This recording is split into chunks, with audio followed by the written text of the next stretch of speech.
welcome to this week's angling blog. Today you join me on a midweek session in search of chub. It's only a super short session, this one, between picking the kids up from school.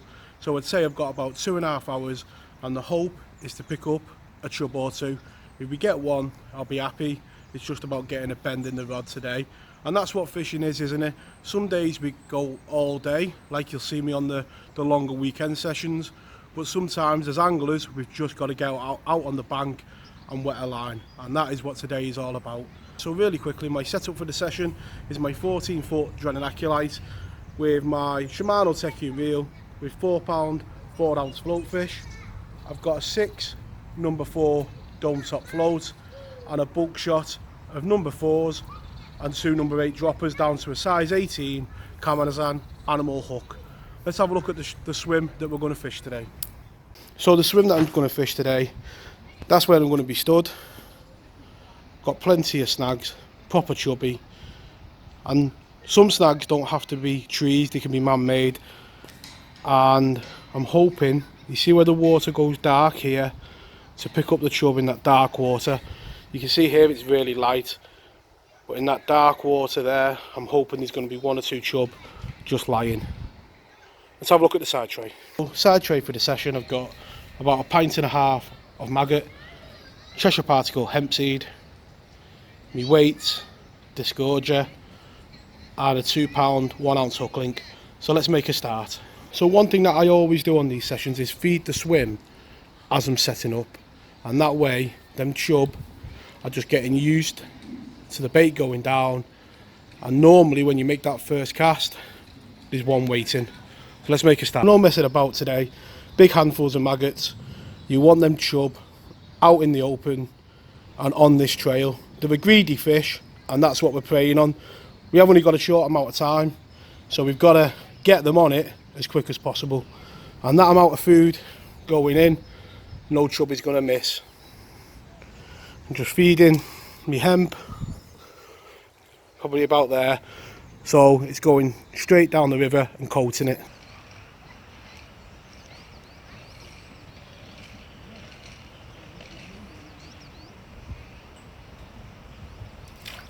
And there we go, first cast, the float is buried. And on that first hold, you've just got to hold the fish. And the biggest problem is going to be that snag on the other side there when it comes upstream. So you want to tire itself out downstream and try and pull it slowly. There'll be a shoal down there hopefully.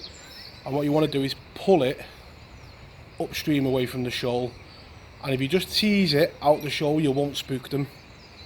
So it's just about, you know, playing the game with the chub and not trying to spook a possible shoal that's down there.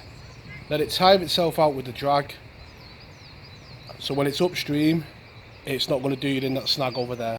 And what you've got to remember here is you're only on a 2 pound hook link, so it's about having balance on your drag on your reel. And there we go, the white lips of a chub. No finer sight in February. Let's get him in the net and take a look. Right, and there we go, a lovely bronze jebbin, and hopefully there's 1 or 2 more down there. But if this is the only one of the day, put a proper bend in the rod as you've seen, and more than made up. And I say, we got about 2 hours worth of fishing, so we haven't got long. So we'll get this guy straight back, and hopefully we can pick out another one. And make no mistakes about it, if we've got a chance of another one, this is going to give us a chance of it. If we put him straight back, we've got a little chance. So obviously the more popular the blog gets, the more different questions that keep coming in, and I'm happy to answer them all. And one of them is, how do I store me rods? Well, I've got a rod hold all like that, and I store my rods in a plastic tube inside it. And the reason for that is when you walk into pegs on the river and there's low trees, if you bang a tree here, you're going to snap your rod if it's just in its, in its cloth.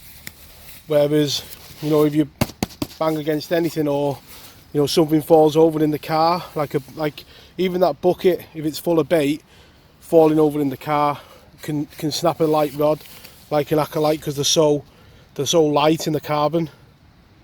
So that's how I store my rods, and I've got one for each rod, and it'll stop them breaking. On these short sessions where travelling light is important, how I do it, I put my maggots and my hemp in the bucket. This bucket goes on top like that, and in there I've got my license, my catapult, my GoPro, and the lid goes on top. With these here I've got my floats and all my terminal tackle, and these go down the side like that, and obviously you've got room in there for your keep net. So that's how I go about it. You've literally got a hold all and two things to carry in your hands.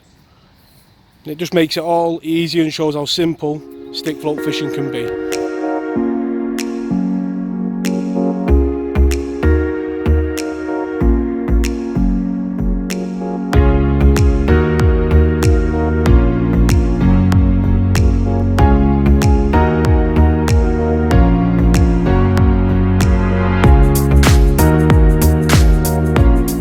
Right, so I've just had the ultimate disaster really with this type of fishing when you're on a short session happen. Just lost one, and it was right where to hit the other one, in the middle of the shoal probably, which going to make it very difficult now to get another bite. Normally when you lose one, it can be quite bad. So we've got about half an hour left and we'll see how we do. Unfortunately, losing that chub really did prove costly, and it's time for this guy to go back. That lost chub really did cost me yesterday, and when you lose one when you've only got say 2 hours fishing, it's very hard to get the shoal back, even using the keep net. But I was proper made up with the bend in the rod, and I'm back out today. Dropped the kids off this morning, had a couple of jobs to do. It's about midday and I've just nipped onto the canal for a bit of dead baiting.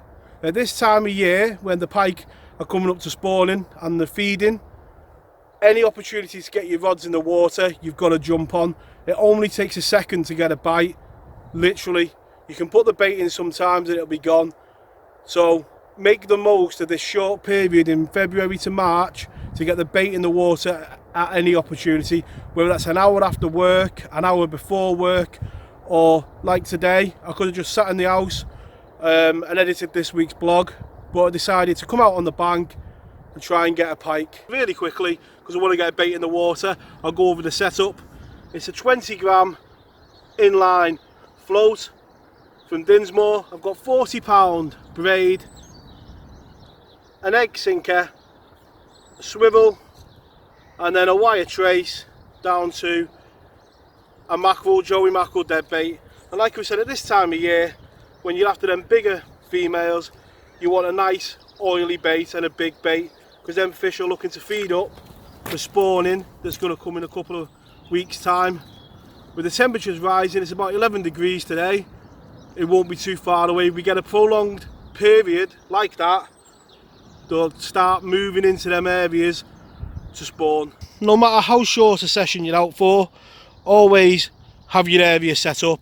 On an unlooking mat, wet it down, bolt cutters, pliers and forceps, and hopefully in this short session we'll be needing the sling and the scales.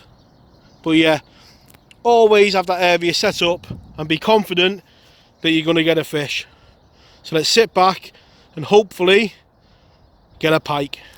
So the last day of my week off work, and it has been an enjoyable week on the bank.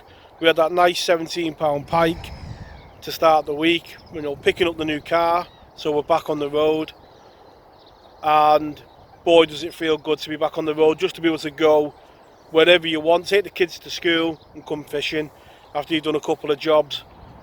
It just makes life so much easier. So we had that 17-pound pike, a nice day on Saturday on the bank, you know, catching them dace and roach, and then we had that short session yesterday with them chub.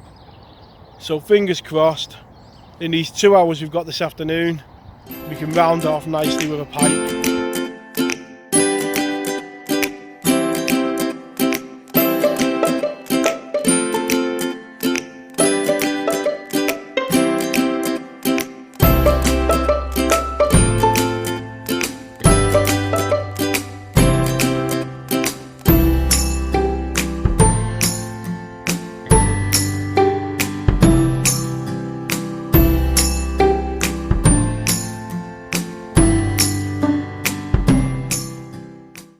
float's gone, and it looks like a half decent pike, and it's wrapped itself around the treble,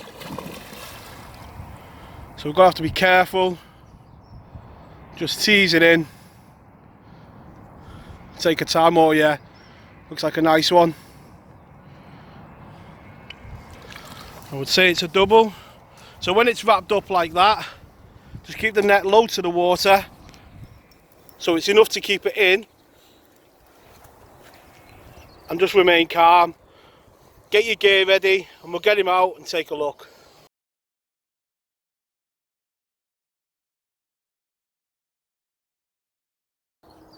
Right, and there's that pike, just under £13, and what a lovely pike it is. We've got all the colours of a February pike in mint condition, and with that 17 the other week and this one, which is almost certainly a breeding female, the canal's got a future. It's more than made up with this fish. Let's get her back straight away.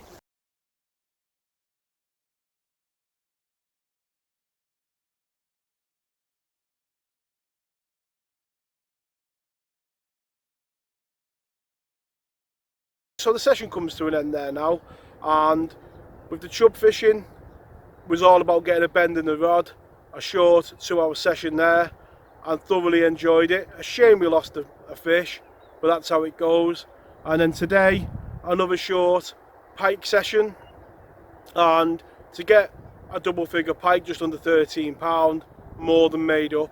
And it just shows at this time of year, then pike are on the feed because they're thinking about spawning in the next probably couple of weeks. So as much time as you can, get a bait in the water and you're in with a chance. Thank you very much for watching. Tight lines in your own fishing, and I'll catch us all next week. Tight lines.